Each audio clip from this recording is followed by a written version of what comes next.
तो हमारी नेक्स्ट जो दो एप्लीकेशंस है ना, एक ये है कि भाई कि वेदर हाइड्रोजन गैस, ठीक है, विल बी इवॉल्व्ड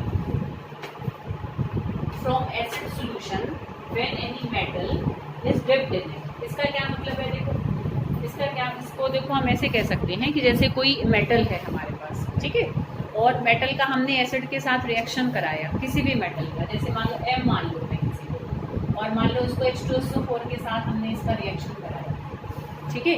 तो अगर यहाँ पर ये जो मेटल है सल्फेट आयन के साथ, मतलब मेटल अगर यहाँ इलेक्ट्रॉन छोड़ देगा, जैसे इस M ने यहाँ पर 2 पॉजिटिव छोड़ा, तो यहाँ पर MsO4 बन जाएगा और साथ में क्या निकलेगी, हाइड्रोजन गैस निकलेगी। समझ में आ रही बेटा बात। मतलब नेक्स्ट जो एप्लीकेशन है ना पर्टिकुलर, उसकी देखो हेडिंग क्या है कि predicting liberation of hydrogen gas by the action of metal on acids. कि जब हम किसी भी मेटल को किसी एसिड में डाल देते हैं, या मेटल का हम एसिड के साथ अगर कोई रिएक्शन कराते हैं, तो कोई मेटल उस एसिड के साथ रिएक्ट करके हाइड्रोजन गैस निकालेगा या नहीं निकालेगा। देखो फिर प्रोडक्शन है ना कि हाइड्रोजन गैस निकलेगी कि नहीं निकलेगी। तो इसका ना बहुत आसान सा वैसे तो फंडा होता है, करने का तरीका वैसे ही है जो हमने पीछे वाले न्यूमेरिकल्स में करा है। उसमें भी हम रिएक्शन बनाएंगे, रिएक्शन से ही जज करेंगे कि कौन हमारा एनोड होगा, कौन हमारा कैथोड होगा। अच्छा देखो, तुम बड़ी सीधी सी बात है, कौन मेटल निकाल देंगे हाइड्रोजन गैस और कौन से मेटल नहीं निकाल पाएंगे। देखो बहुत सिंपल सी बात है, जो मेटल क्या करेंगे यहाँ पर देखो कि यहाँ पर इलेक्ट्रॉन दे देंगे H, देखो इसमें हाइड्रोजन कैसा है, H पॉजिटिव के फॉर्म में है, तो जो मेटल H पॉजिटिव आयंस को इलेक्ट्रॉन दे देंगे वो हाइड्रोजन गैस निकाल देंगे, खुद पॉजिटिव आयन के फॉर्म में आ जाएंगे। तो अच्छा आप देखो हाइड्रोजन का याद करो, इलेक्ट्रोड पोटेंशियल क्या था, 0 था।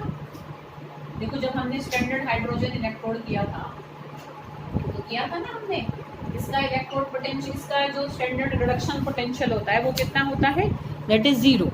वो हमारा कितना होता है, 0, ठीक है। तो अब तुम देखो बेटा कि जो हाइड्रोजन को इलेक्ट्रॉन दे देंगे, मतलब जो हाइड्रोजन की प्रेजेंस में एक तरीके से एनोड बिहेव करेंगे, भाई एनोड ही तो इलेक्ट्रॉन देगा ना, ठीक है। तो अब तुम देखो बेटा कि अगर हाइड्रोजन यहाँ पर कैथोड बिहेव कर रहा है, अगर हाइड्रोजन यहाँ पर कैथोड बिहेव कर रहा है, उसकी वैल्यू क्या है, 0, तो उससे जो कम वैल्यू वाले हैं वही तो मेटल को इलेक्ट्रॉन दे पाएंगे, क्योंकि देखो इलेक्ट्रोकेमिकल सीरीज में हमने देखा है ना बेटा कि जो 0 से हमारे ऊपर वाले हैं उन सबके नेगेटिव साइन है, नेगेटिव होंगे है ना, और जो उसके नीचे वाले उन सबके पॉजिटिव साइन है। तो नेगेटिव साइन वाले तो क्या करेंगे, भाई हाइड्रोजन से वीक है, उनको हाइड्रोजन को इलेक्ट्रॉन देने पड़ेंगे, और जिन जिन के भी पॉजिटिव साइन है वो सारे हाइड्रोजन से इलेक्ट्रॉन ले लेंगे। तो बहुत आराम से पहचान सकते हो इसमें, तो तुम इसमें वैल्यूज को देखकर बहुत आराम से पहचान सकते हो। तुम कहोगे कि मैम आपने प्रोडक्शन के केस में वैल्यूज को देखकर जज करने के लिए बना करा है, बट पर्टिकुलर बेटा हाइड्रोजन गैस की अगर बात है ना तो हम बहुत आराम से देख सकते हैं, क्योंकि उस केस में हमें पता है हाइड्रोजन की वैल्यू, ठीक है, एक इलेक्ट्रोड की ऑलरेडी हमें पता है उस चीज के बारे में, ठीक है। तो बहुत आसान सी बात है, अगर वो हाइड्रोजन गैस की लिबरेशन की कहे तो तुम इलेक्ट्रोड पोटेंशियल की हमें साइन देखकर ही पता लग जाएगा। जिन जिन मेटल्स का रिडक्शन पोटेंशियल नेगेटिव होता है वो सब एसिड में से हाइड्रोजन गैस निकाल देते हैं, और जिन जिन मेटल्स का रिडक्शन पोटेंशियल पॉजिटिव होता है वो एसिड में से हाइड्रोजन गैस नहीं निकाल पाएंगे। क्यों? क्योंकि वो तो उससे भी ज़्यादा स्ट्रॉन्ग है, वो तो और उससे इलेक्ट्रॉन खींचने की ही कोशिश करेंगे, तो वो इलेक्ट्रॉन उसको नहीं देंगे, ठीक है। तो metals having negative reduction potential can liberate the hydrogen gas from acids, and the metals having positive reduction potential can't liberate the hydrogen gas from acids, ठीक है। इसमें बस सिंपल हमें ये बात ध्यान रखना, क्लियर बेटा, ठीक है। नेक्स्ट हमारी एप्लीकेशन है एक तरीके से displacement of one metal by another. ये तुमने 10th में भी कर रखा है बेटा, ध्यान करो, तुमने विस्थापन और द्विविस्थापन अभिक्रियाएं करी थी, तो ये बेसिकली वो ही है। देखो जैसे कि Zn प्लस CuSO4 से हमारा क्या बनेगा, ZnSO4 प्लस कॉपर बनेगा, ठीक है बेटा। ऐसे इसमें कई बार रिएक्शन पे बनाने होते तो कुछ नहीं होता, बस बदल दो इनको, एक दूसरे की जगह बदल दो, बस और कुछ नहीं है। विस्थापन यही तो होता है ना, भाई उसने उसको विस्थापित कर दिया। Displacement of one metal by another, कि कोई मेटल किसी दूसरे मेटल को उसके सोल्यूशन में से डिस्प्लेस कर सकता है कि नहीं कर सकता, ठीक है, विस्थापित कर सकता है कि नहीं कर सकता। अच्छा आप खुद सोचो बेटा, कौन किसको किसके घर में से बाहर निकाल सकता है? बहुत सीधी सी बात है। देखो यहाँ पर भाई जिसकी ताकत ज़्यादा होगी वही तो कमज़ोर को उसके घर से बाहर निकाल देगा। ठीक है, समझ रहे हो बेटा इस बात को? तो यहाँ पर तुम देखो कि जिंक कॉपर को डिस्प्लेस कर पाएगा कि नहीं कर पाएगा। ठीक है, तो इसको भी हम देखो कैसे समझेंगे। इसमें भी हमें बेसिकली देखो बहुत सिंपल से हमें फंडा ध्यान रखना है। वैसे इसको पूरा हम करके भी देखेंगे, मैंने उसमें नोट्स में बेटा पूरा कर रखा है। इसमें थोड़ा सा हमें लिखना भी पड़ता है, तो प्रॉपर लिख कर और तब इसको अटेम्प्ट करना। ठीक है, आप देखो यहाँ बहुत सिंपल सी बात है। जिंक कॉपर को कब निकाल पाएगा? जब जिंक 2 इलेक्ट्रॉन दे दे और कॉपर 2 इलेक्ट्रॉन ले ले। समझ में आ रही है ना बेटा बात? तभी तो जिंक 2 पॉजिटिव के फॉर्म में चेंज हो जाएगा, तो वो खुद सल्फेट के साथ मिलकर बैठ जाएगा। और जब कॉपर को 2 इलेक्ट्रॉन निकल जाएंगे तो वो अपना लेकर बाहर चला जाएगा। समझ रहे हो? तो क्या है बेटा, बहुत छोटी सी बात ध्यान रखना। जिस मेटल का रिडक्शन पोटेंशियल कम होगा, ठीक है, वो अपने से हायर रिडक्शन पोटेंशियल वाले को उसके सोल्यूशन में से डिस्प्लेस कर सकता है। ठीक है, the metal having lower reduction potential can displace the metal having higher reduction potential from its solution. आई बेटा बात समझ में? ये एक छोटी सी जनरल बात याद रखना। मतलब ऐसे अगर कोई ऑप्शनल क्वेश्चन आए कुछ आए, बट पर्टिकुलर हमें न्यूमेरिकल करना है तो देखो किस तरीके से आते हैं। ठीक है, और कैसे हम एक रिएक्शन बनाकर एक प्रॉपर हम न्यूमेरिकल देखेंगे। तो ये सारी एप्लीकेशंस थी हमारी। ठीक है, अब बस हम इस लास्ट एप्लीकेशन का मैं एक न्यूमेरिकल और करा दूंगी कि displacement of one metal by another. ठीक है, कि जिस मेटल का रिडक्शन पोटेंशियल कम होता है वो अपने से ज़्यादा रिडक्शन पोटेंशियल वाले को उसके सोल्यूशन में से निकाल कर बाहर फेंक देता है। ठीक है बेटा, और खुद उसकी जगह पे बैठ जाता है। तो ये तो हमने जनरल उस एप्लीकेशन को समझा। अब हम उससे रिलेटेड एक न्यूमेरिकल और करेंगे। ठीक है बेटा, देखो तो मैं प्रॉपर हम स्टेटमेंट के हिसाब से करेंगे और उसमें थोड़ा बहुत हमें लिखना भी होता है, तो उसको भी तुम नोट्स में से लैंग्वेज को देख सकते हो। अभी हम यहाँ पर एक देखो करते हैं, जो नोट्स में हो रहा है उससे अलग ही करा देती हूँ मैं। देखो बेटा, ये है जैसे कि हाँ देखो बेटा, ये कह रहा है कैन अ निकल स्पून, निकल की चम्मच, ठीक है, be used to stir a solution of silver nitrate. देखो ऐसे इस तरीके से क्वेश्चन आते हैं। कह रहा है कि निकल की चम्मच से क्या हम सिल्वर नाइट्रेट के सॉल्यूशन को हिला सकते हैं कि नहीं हिला सकते? ऐसे मिला सकते हैं, मतलब ऐसे चम्मच को चला सकते हैं कि नहीं चला सकते? अब तुम कहोगे चला लो, क्या फर्क पड़ रहा है? ऐसे नहीं बेटा। अगर उससे वो चम्मच जिस मेटल की बनी हुई है और जिस सॉल्यूशन को हम हिला रहे हैं उस चम्मच से, अगर उस धातु में और उस सॉल्यूशन में अगर आपस में रिएक्शन हो गया तो चम्मच भी खराब हो जाएगी, सॉल्यूशन भी खराब हो जाएगा और चम्मच सारे ऐसे उसमें घुल घुल के सारे मिक्स हो जाएगी, चम्मच भी सारी खराब हो जाएगी और सॉल्यूशन भी खराब हो जाएगा। समझ रहे हो ना? तो अगर वो चम्मच जिस मेटल की बनी हुई है और वो सॉल्यूशन जो है, अगर उन दोनों के बीच में रिएक्शन हो गया तो हम उसको उससे नहीं हिलाएंगे। हमें खराब थोड़ा ना करनी है दोनों चीज़ें। अगर उन दोनों के बीच में कोई रिएक्शन पॉसिबल नहीं होगा तो हम आराम से हिला सकते हैं। ठीक है, तो अब इस बात को, इसको हमें ऐसे करना है क्वेश्चन को कि क्या कह रहा है कि ना, ये आया हुआ है बेटा तुम्हारे बोर्ड में, कई बार आया हुआ है। क्या कह रहा है? Can a nickel spoon be used to stir a solution of silver nitrate. ठीक है, कह रहा है support your answer with reason. तो अपने आंसर को किसी रीजन के साथ बताओ एक तरीके से। ठीक है, अब इसने देखो क्या गिवन कर रखा है, इसने हमें गिवन कर रखी है दोनों की रिडक्शन पोटेंशियल की वैल्यूज। तो देखो निकल की वैल्यू अब तुम देख सकते हो बारी बारी, ये निकल, कॉपर, जिंक, सिल्वर, ये रिपीट हो रही हैं। तो कोशिश करना है 3-4 की वैल्यूज याद रखो, क्योंकि कई बार गिवन भी नहीं होती हैं। ठीक है, ज़्यादातर गिवन होती है, बट फिर भी कई बार जैसे ऑप्शनल क्वेश्चन में कुछ पूछ लेती है, तो ऐसे बेटर है 3-4 वैल्यू तुम करते रहोगे ना, अपने आप ही याद हो जाएंगे। कोई अलग से याद करने की जरूरत नहीं, बस न्यूमेरिकल करो, अपने आप याद हो जाएंगे। Ag positive Ag is equal two plus 0.80, ये गिवन करना है। ठीक है बेटा। अच्छा, अब हम देखेंगे, अब देखो फिर इस क्वेश्चन में वो अंदाजा लगवा रहा है ना, तो यहाँ पर तुम वैल्यूज को देखकर बेटा कैथोड और एनोड जज मत करना। समझ रहे हो? जहाँ कहीं भी वो कोई अंदाजा लगवा रहा है ना, ये काम होगा कि नहीं होगा, ऐसे केस में कभी भी वैल्यूज को देखकर जज मत करना। तुम कहोगे हाइड्रोजन के केस में तो मैम आपने ऐसे कह दिया था, वहाँ देखो कोई ऑप्शनल क्वेश्चन है तो मैंने तुम्हें एक छोटा सा आसान तरीका बता दिया कि नेगेटिव वाला हाइड्रोजन गैस निकाल देगा, पॉजिटिव वाला नहीं निकालेगा।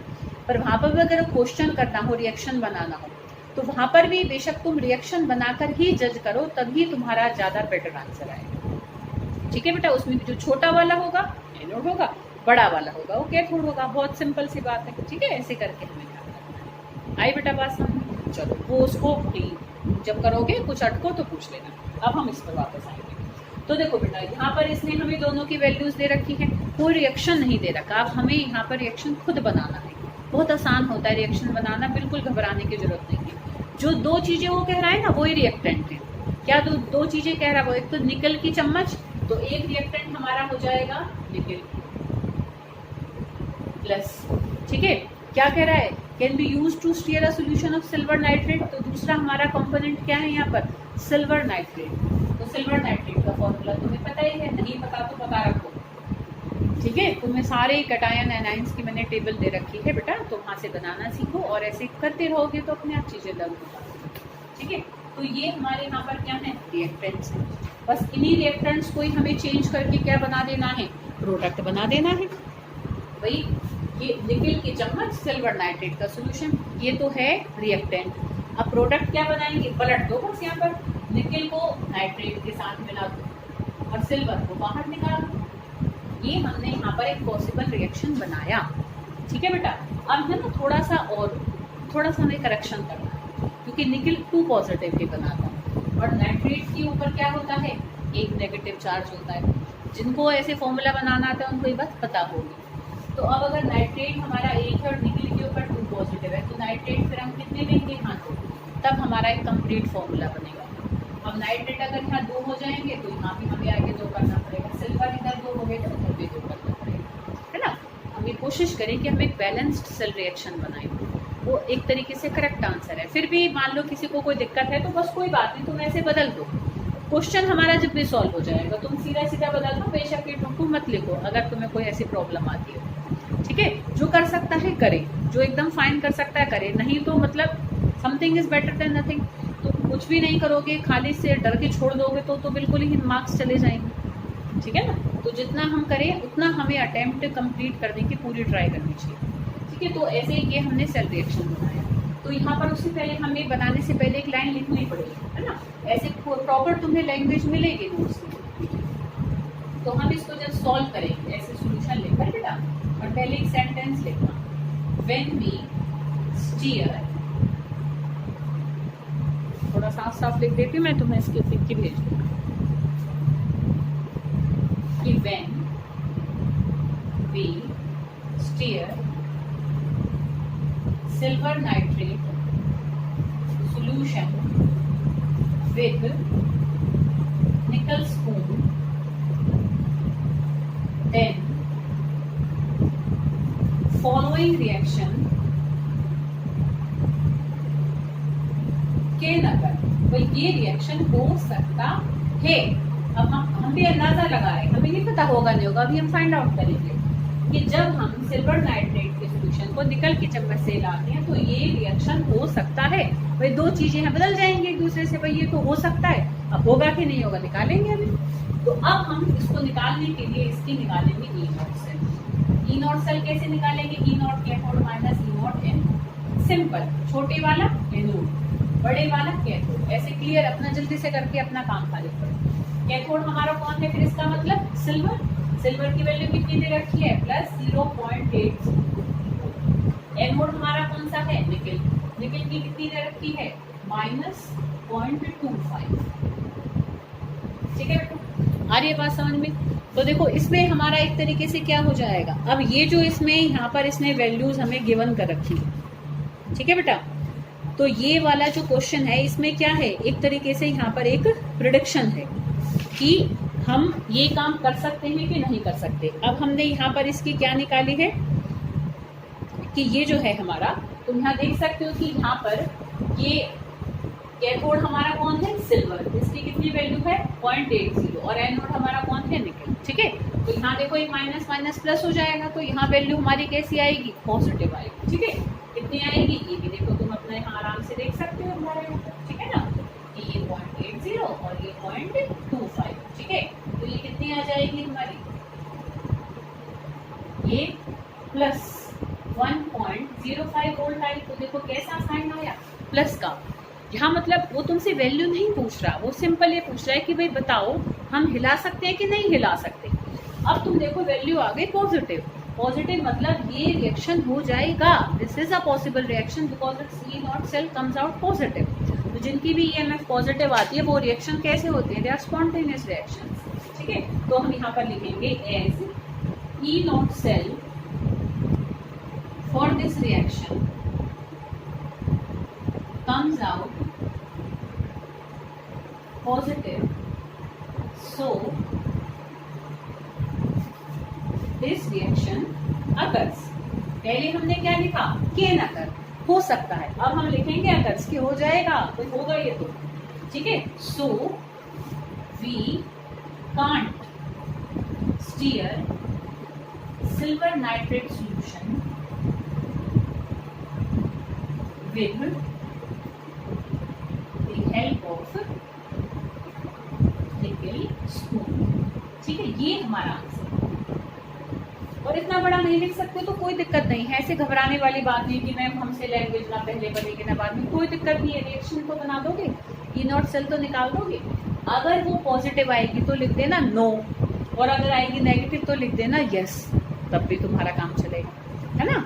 प्रॉपर नहीं लिख पा रहे हो तो कोई ऐसी दिक्कत नहीं है। हमें मतलब साइंस में हमें बस यही देखना है कि बच्चे को क्लियर हो रही है चीज़ कि नहीं हो रही है। तो रिएक्शन बनाया, एक पॉसिबल रिएक्शन बनाया, ई नॉट सेल पॉजिटिव आ गई, पॉजिटिव आ गई तो रिएक्शन तो हो जाएगा, रिएक्शन हो जाएगा तो चम्मच पिघल के उसमें मिलती जाएगी, चम्मच भी खराब सोल्यूशन भी खराब। तो इसलिए हम क्या करेंगे, अगर ई नॉट सेल पॉजिटिव आएगी तो क्योंकि इन दोनों के बीच में एक अभिक्रिया हो जाएगी तो हमें दोनों को खराब नहीं करना है, इसलिए हम उस चम्मच से उस सॉल्यूशन को नहीं हिलाएंगे।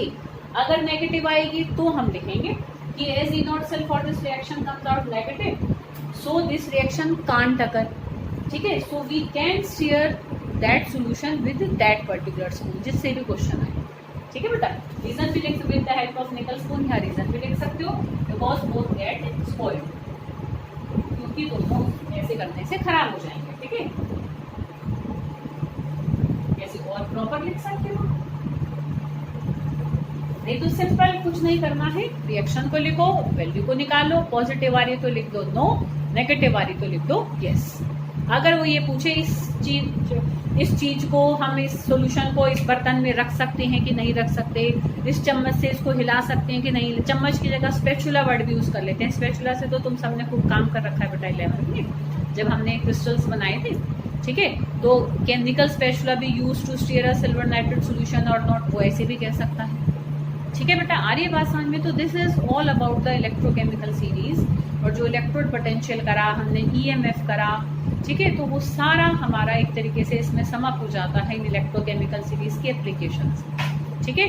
तो इसमें हम ये भी बता सकते हैं, पहली एप्लीकेशन क्या थी कि हम कंपेयर कर सकते हैं कि किसकी रिड्यूसिंग पावर ज़्यादा होगी, किसकी ऑक्सीडाइजिंग पावर ज़्यादा होगी, कौन एनोड होगा कौन कैथोड होगा, है ना। हम आराम से कंपेयर कर सकते हैं by seeing just the values.